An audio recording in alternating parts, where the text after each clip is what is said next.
What we're going to talk about today, Cambridge, is we're going to bust open the myth that you can be unphotogenic. Actually, everyone has some beauty in them that we can photograph.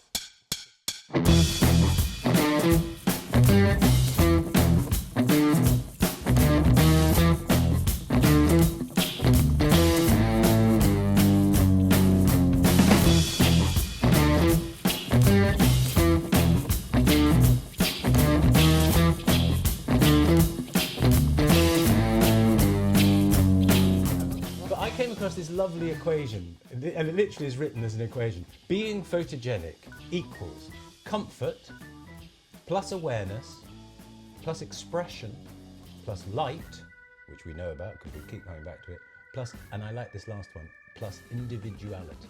Yes. Now, in a sense, I would put the first and the last of those paramount on any list of how, if somebody thinks they're not photogenic, let's work on the comfort and let's work on the individuality, because within that individual and their own character there is something beautiful, and let's use comfort to get to it, and let's somehow get them used to having the camera pointing at them, because I've just seen it again and again, and really people who could be so lovely on camera, you sort of see their face tense up and their mouth will go in all directions when you pick up the camera, and it's a disaster.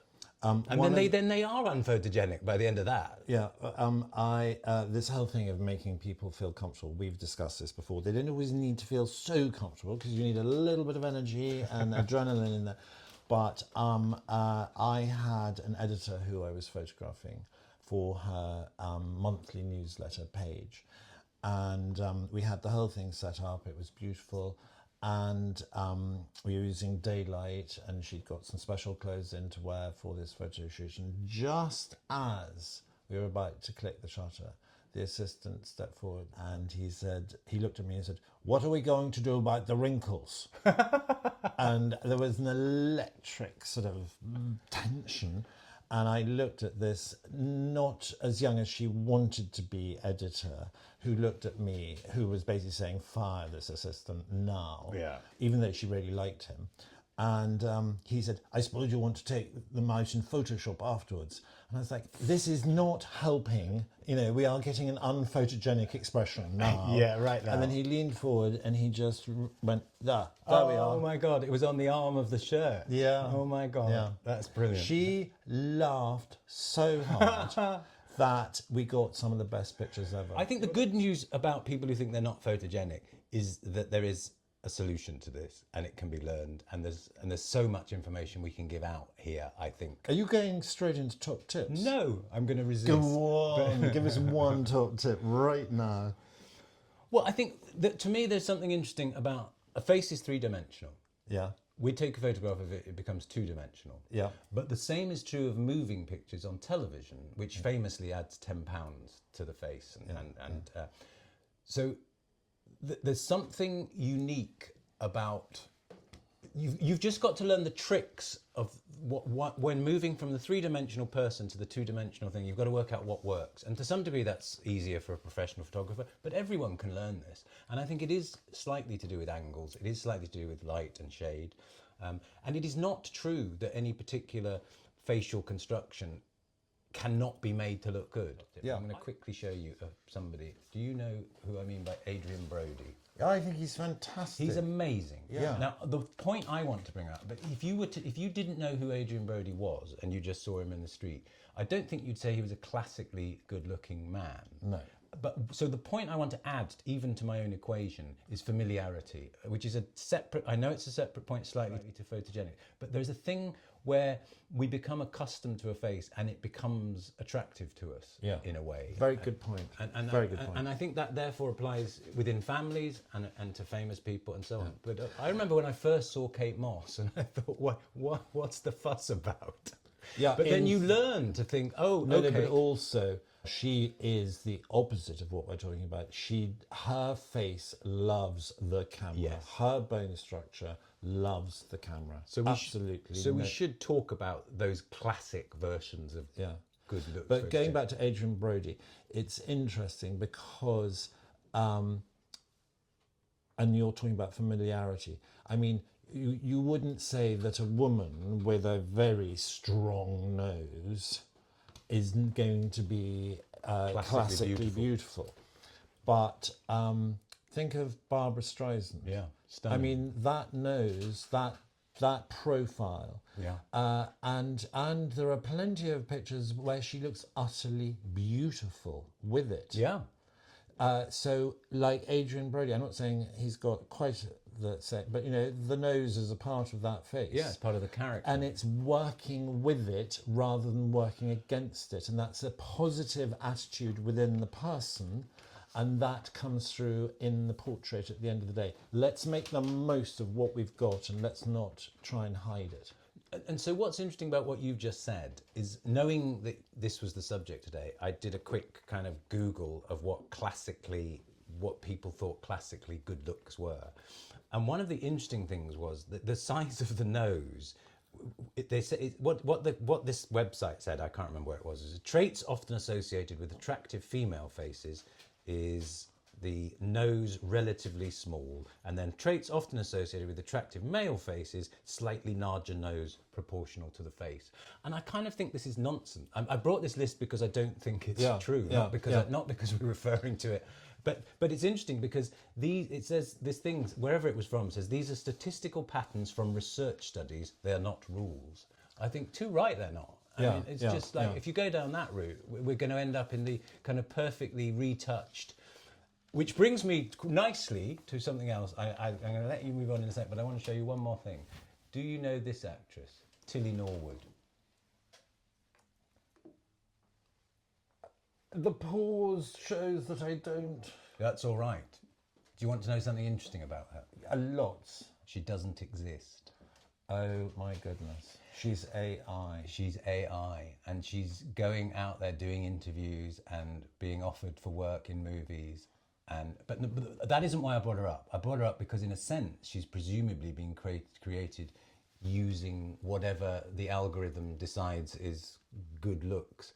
And in a sense, this seems to me the logical... If we spend years... We've talked about this in other episodes, but if you spend retouching and photoshopping photos to make people look perfect in magazines and stuff, you're going to end up here. And it's a bit of a disaster because we're all going to go around thinking, oh, I don't look like Tilly Norwood. Yeah. So in a sense, I'd like to use this episode to debunk the classical rules in so much as there are any. Yes. Because I think you and I both know that what you get in a good photograph of somebody can come... I hesitate. It's hard to do this without sounding cliched, but you are looking for a relaxed, genuine character, warmth, maybe humour. It can be serious, doesn't really matter. You're being too formulaic already. All right. I think you have to just allow each person to be an individual. Yeah. And you don't always know what it is. Now, I took a photograph of Bruce Oldfield, the dress designer. Yes, I photographed Bruce. And he's a lovely man.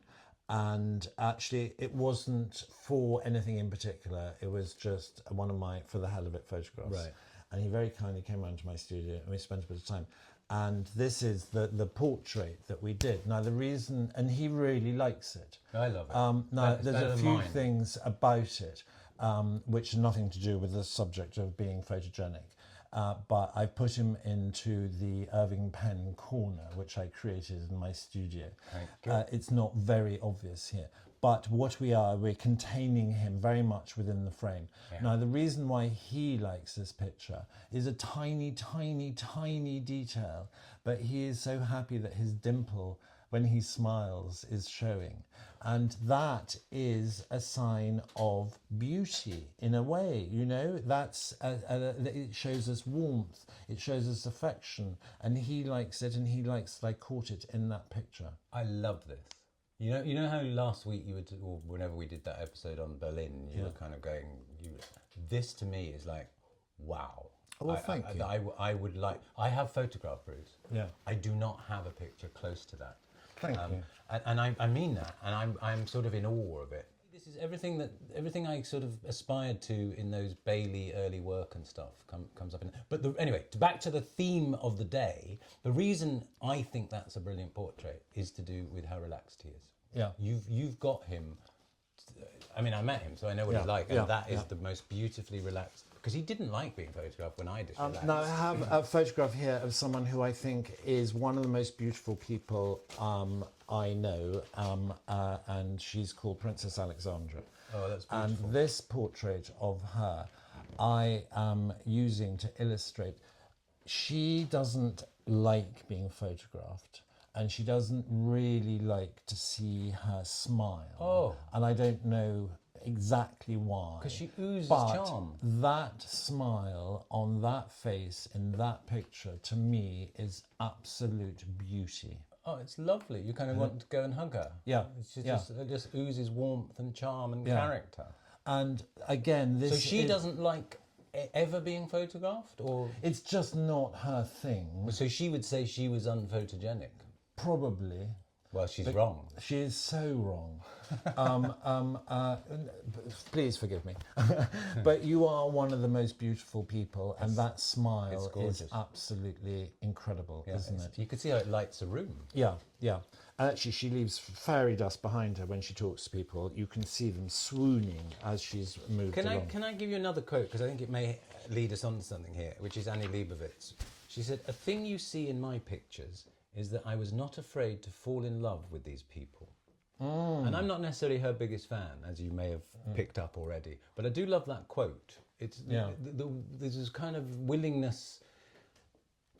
You've got, in a way, although you're holding up a weapon almost when you point a camera at somebody, you've got to get rid of that, and it's really a connection. It's what you always go on about, the emotion between the two people. This has quite a lot of emotion in it, and has some sympathy in it. You don't know anything about this person at the moment. You may not even know what sex they are, but it happens to be of a prisoner. It's one I took in Dartmoor. I've been to prison. Have you been to prison? I have not been to prison. So you took this photograph? I did a series of portraits of prisoners. Wow. And it was a really interesting challenge, because obviously I don't want to see their faces, because we don't want to immortalise them or make them into heroes, and we don't want to upset their victims any more than they have already been damaged by these people. Interesting. So I had to take portraits of people without seeing their faces. But he's not a beautiful man. He doesn't have a beautiful character, but there is still some beauty to be caught. So okay, now I am going to challenge you. yeah. So I think that's a beautiful photograph. Yes. But I'm not. I think that's because you have the talent to take a beautiful photograph. I'm not sure that I think that makes him photogenic. He's not unphotogenic. It's not a group photo. He's either, not just saying. He's not unphotogenic. Is he not? Well, it's Well, I can't tell you that. I mean, the reason why Cambridge can't is because it's the back. Because you're never going to know who this person is, and we're not going. But what I'm trying to point out is you can find beauty even where you don't think there is going to be any. No, that's because I true. often bang on and say you've got to find the emotion, and you get the best of the person. I don't think there is any best in this person emotionally, but I still think that we were able to get something that was photographically pleasing. It's stunning. And it's not unphotogenic. It does. It slightly reminds me of that clip you sent me where 6 photographers were asked to photograph the same person, and they were told that the person they were photographing was a different. They didn't all know this at the time, but one was told he was a millionaire, one was told he was a fisherman, one was told he was a murderer, one was and so on. And they produced these photos, and one of them was a murderer, wasn't he? Or he was in jail. No, he wasn't really, but one of them was told that. Yes, and produced this image, yes. which emphasised the hard kind of murderous potential. But the point of that is the portrait is not just of the person in the photograph, it is the person behind the camera. There you go. That's the point, isn't it? And I don't know to what degree, this is a question really rather than a statement, but to what degree does that become true on a family holiday when the father picks up the camera? I suppose that's the relationship of that snapshot, or the husband and wife, or the wife taking the husband, or whatever. Are we learning something from that? I guess we are. It's not a random shot. The role of the photographer is paramount in the end result. Yes. So I'm questioning when the wife takes a picture of the husband, or the father of the child, or whatever it is. presumably that relationship is coming into that photo as well. Totally. And if we're talking about being people who think they're not photogenic, I would suggest as a top tip that you start within those relationships, because you can build the trust and you can learn that you actually don't have this notion that you're unphotogenic when some random person at a party points a camera at you. Yeah. Because you can learn in a trusted, safe environment. Yeah, I mean, but there are lots of top tips to be had. I mean, do not stand square on to the camera, almost like a prisoner holding a board which says your name and your criminal record number. Give Unless shoulder, the police want a photo of you, in which case, please do. Lead with a foot. Now, one of my things is if you're doing, I say full length, but it doesn't matter if it's just a 3/4 length shot. Ask the person to stand and put their weight on their front foot, because that is then bringing the energy into the photograph. I love that. Yeah. And also the other thing people always hate is what should I do with my hands? And you've just got to give them something, or just get them out of the way. Stop them thinking about them. Touchstone. It's really important if someone is awkward with their hands to give them a touchstone, which might be resting their hand on the table, on a sofa, on a chair, maybe holding a cup of tea. Whatever it is, sometimes they need that. Which, of course, the Irving Penn thing gets around automatically, because he puts them in a position where they have to use their hands. They're using their hands, so you don't have that problem. I did a series for Tatler magazine with a journalist called Nicola Formby, who used to be married to Adrian Gill, A.A. Gill, and she had a column called Blonde Date. Okay. And it was a great column. She would invite people to pick the restaurant and the meal, be it lunch. Some of them wanted breakfast. Some of them wanted. One of them wanted breakfast in bed, actually. And she would then interview them, and it was a very clever way of getting people into Tatler who wouldn't normally get airtime in Tatler. And the list included, actually the very first one was Michael Portillo.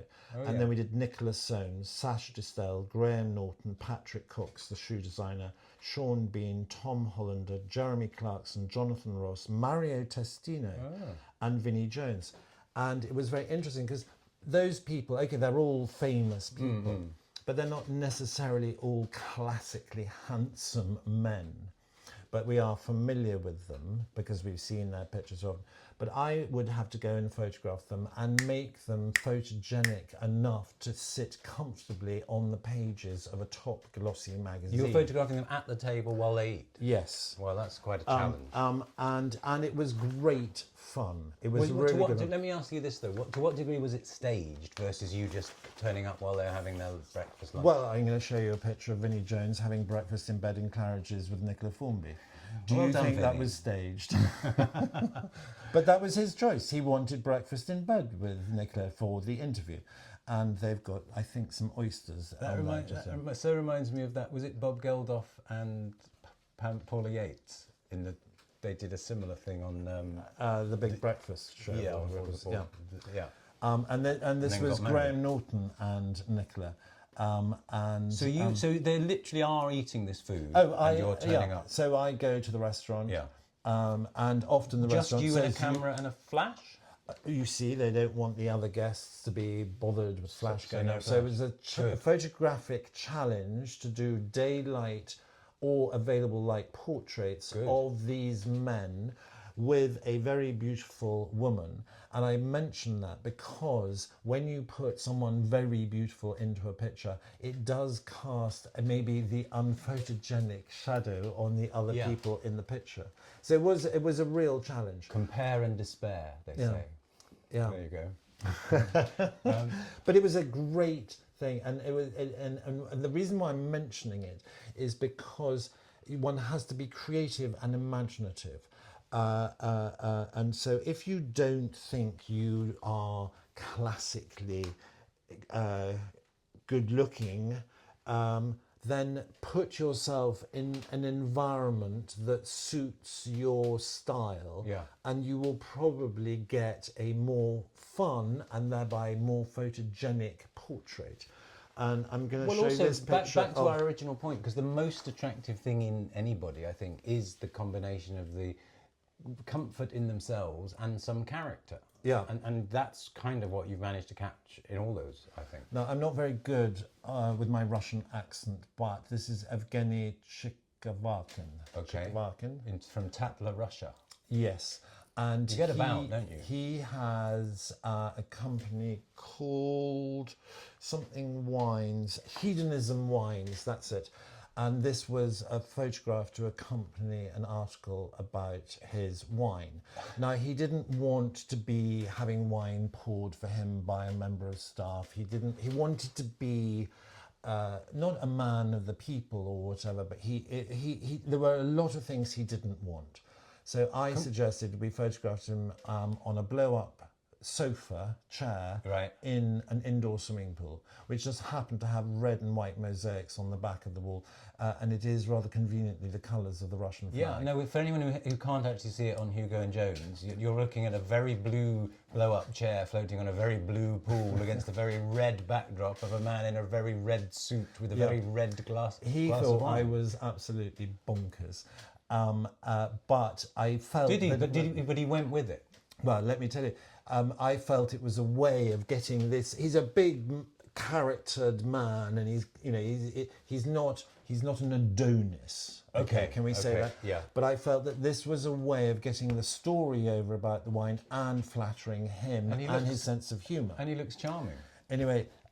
he said, I'm not doing that in a Russian accent. And I said, it's easy, I'll show you. Anyway, I got into this and I literally flipped straight over and was about 4 feet under the water. All my clothes. Not with your camera. Not with my camera. And I came up and I went, okay, so just don't do it that way. Yeah. And I think he loved the fact that I had done that. He might have even thought I did it on purpose. Yeah. But he thought, sorry, if he's going to go that far to get me to do it, I'll do it. Which goes again to the point, because you totally broke the ice there and would have made everyone relaxed, and goes back to this notion of getting him comfortable, I think. I was so uncomfortable. Can I give you one more quote here? It's more important to click with people than to click the shutter. Which that says it all. Yeah.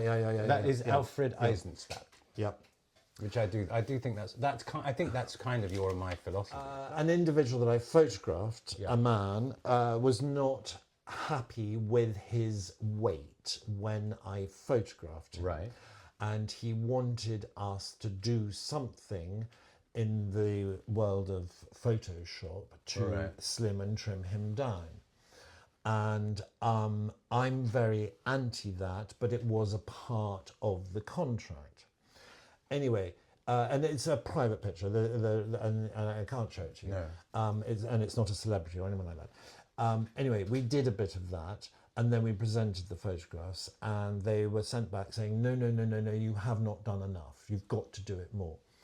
And I got quite cross about this because I was like, it's no longer a portrait of the man. It's a complete fabrication. Anyway, my assistant, Lewis, who I've often spoken about, made this individual who had good bone structure and good hair and whatever. He basically made him look like a young Christopher Reeve, all muscle bound, good looking and whatever. And we went and delivered the pictures. And what was extraordinary to me was this man had made himself, through fitness and diet, look like the photographs which we then delivered to him. So there is... Sorry, over what period of time? 3 months, because I was so reluctant to do this Photoshop. How extraordinary. But what is interesting is you can use this stuff to help you achieve something positive. If you really do not like yourself because of your weight, for example, and you know you can do something about it, and if someone shows you what you would look like if you lost the weight, which is all AI, and that encourages you to become a healthier person, well then that's a good take. Well, it's interesting. You remind me of a shoot I did of what I thought was one of the most handsome men I'd ever photographed. And I was so pleased with it. And you know when you've got a shoot and it's going well and you just think, yes. And I kind of couldn't take enough. He was looking great, and he's not a model, but he just happens to be very good looking. There were private stuff for him. And I couldn't wait to deliver them, and I delivered them to him, and I had the opposite reaction. He just didn't like himself, but that's in his own head. Yeah, yeah. Forgive me if I've told you this before, but you have to then fast forward 6 months or something, and I saw him again with his wife-to-be, and I explained this story. She hadn't seen them. She'd never seen them in the sixth, so they were, maybe it was longer than that. And I showed them to her deliberately, knowing that he didn't like them, and she went, "Oh my God, these are beautiful." And now he likes them. But it's just so much in the head, this whole photogenic nonsense. I think it's the most lovely looking people, and everybody can just beat themselves up unnecessarily, and yet it's not hard to get great photos of people. I think one of the things is, if you're taking selfies of yourself and trying to make yourself photogenic, and you're trying to look like someone who you maybe just genetically are never going to look like, stop trying to do the impossible and take crazy pictures of yourself screaming or running or diving through the air, or try and take a photograph with the camera with your feet, sort of thing, just to do all these different angles, and you might just suddenly discover that actually you look really good from down there when the camera's down there. And you're not trying to emulate some film star or anything like that. You're just playing with the camera, and then you're working out actually what works good for you. Well, in a way, that's a good point. So in a way, that I was joking a bit, but the compare and despair thing is actually what leads people down this avenue, because they're constantly referencing themselves to some other version of what they think they should be. And it's just a disaster. It's really funny because I have a friend who cuts my hair called Troy. Funnily enough, Troy was married to Helen. Anyway, Troy has this thing. People come into his salon with a photograph of, I don't know, I'm going to say Christy Tellington, because I always thought she was one of the most beautiful. And so make me look like this. Yes, and he's just like, just look in the mirror. Nice. Well, that's great. How can you? Anyway, he is an absolute master, by the way.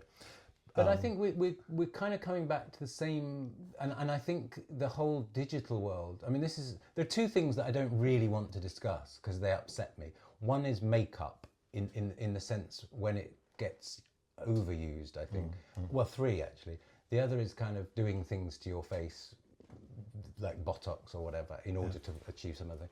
And the third is just the digital environment of a world where you're constantly bombarded by versions of people who've done this stuff. Yeah. So you feel the kind of peer pressure to do the same, when actually the most beautiful thing of all, I think, of a man or a woman is not, I mean, I'm not saying you can't add something with a bit of makeup, but I just think, or indeed, enhance the beauty, the real beauty in people doesn't lie in trying to recreate these false versions of themselves.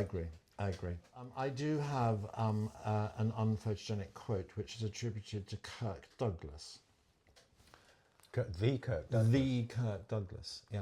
Was he interested in photography? Who said, "Virtue is not photogenic." Nice. So I'm going to give you a quote in return. Yes. Elliot Erwitt, who had an amazing sense of humour in his work, says, "To me, photography is an art of observation. It's about, this is relevant to what we're saying here, it's about finding something interesting in an ordinary place." And I know he's not talking about people, but in a sense that is how you capture the beauty in someone. Okay, now, still on Elliot Erwitt and photogenic or not, I would like to say that I have a quote from him, which I use, from but Elliot I Erwitt. cannot find it online, so maybe it's not his, but I read it in a book somewhere. Right. You know how you just can't know? Yeah. Anyway, it was, taking a good photograph is like finding a needle in a haystack. So my advice to you is throw a lot of needles in the haystack before you start trying to look for one. And I feel that there is this thing about, there's a singer who, there's a lyric which is, "I don't take good pictures because I have the kind of beauty that moves." And that's very true. Yeah. But those people who are so animated and alive and incredibly difficult to photograph, you just have to take a lot of images to catch the needle that you put in. So taking all the pictures is like throwing all the needles in a haystack, and one of them will capture that moment of movement expression, love, whatever it is. Which Whatever it leaves is. you with our old adage of edit, edit, edit. Because Yeah. you've now shot 50 pictures of them moving, and but you're only Now, looking do you for think one. we're saying anything interesting or not? Well, I think Andy Warhol is. Really, So go on. that there is beauty in everything, but not everyone sees it. Yes. Andy Warhol. Now, Yes. the reason that we haven't touched on this, but we should have right at the beginning, is the subjective nature of this thing we're talking about anyway. Yeah. So you and I may or may not agree that Adrian Brody or Alicia Vikander or somebody is or isn't photogenic or attractive or whatever. But we absolutely haven't yet factored in that we don't have to agree on this. And that is the beauty of human beings. Yeah. We don't all have to think. The problem with the modern world is we're sort of fed into the notion that if you don't look like Pierce Brosnan, you're not handsome. And if you don't look like Helena whatever, you're not. So I think we should hold on to that as well. That there are very, very, very many different types of beauty and photogenicness as well. Okay, the camera has the magical ability to find the one split second between blinking and smiling and immortalize it forever. Did we have this one earlier? You don't take a photograph, you make it. Do you know who said that?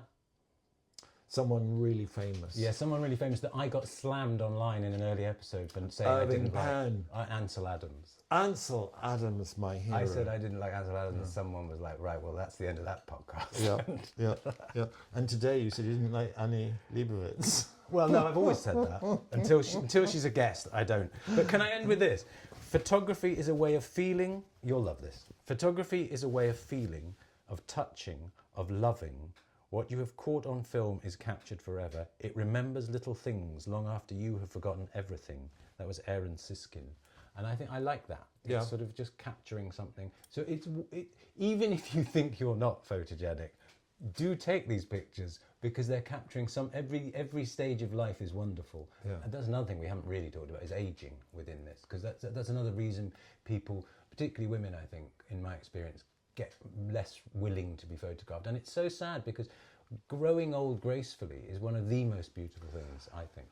And that is a lovely opportunity for me to bring up one of the most beautiful women in our growing up era, Lauren Hutton, who was model and actress. And she refused to do any of the things that Hollywood actresses were doing on the Botox or the whatever it is. And she grew old gracefully and always looked beautiful. And I'd like to say that I think Diane Keaton, who sadly died at the beginning of the week, she was always beautiful. Yeah. Really beautiful. And less is more, I think, in that sense. Yeah.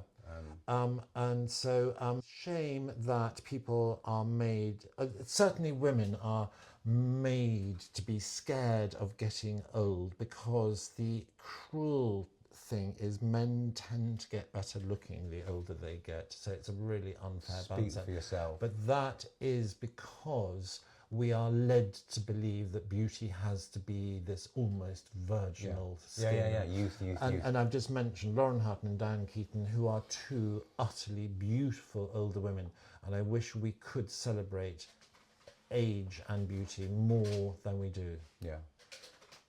And I'm sure in their older age they would say, oh, I'm not photogenic. But what they actually mean is I was, in my head, more photogenic 25 years ago, which is just not necessarily true. It's to do with lighting. It's to do with angles. And that great thing about New York, one of the most photogenic cities, great bone structure and many fantastic angles. I love it.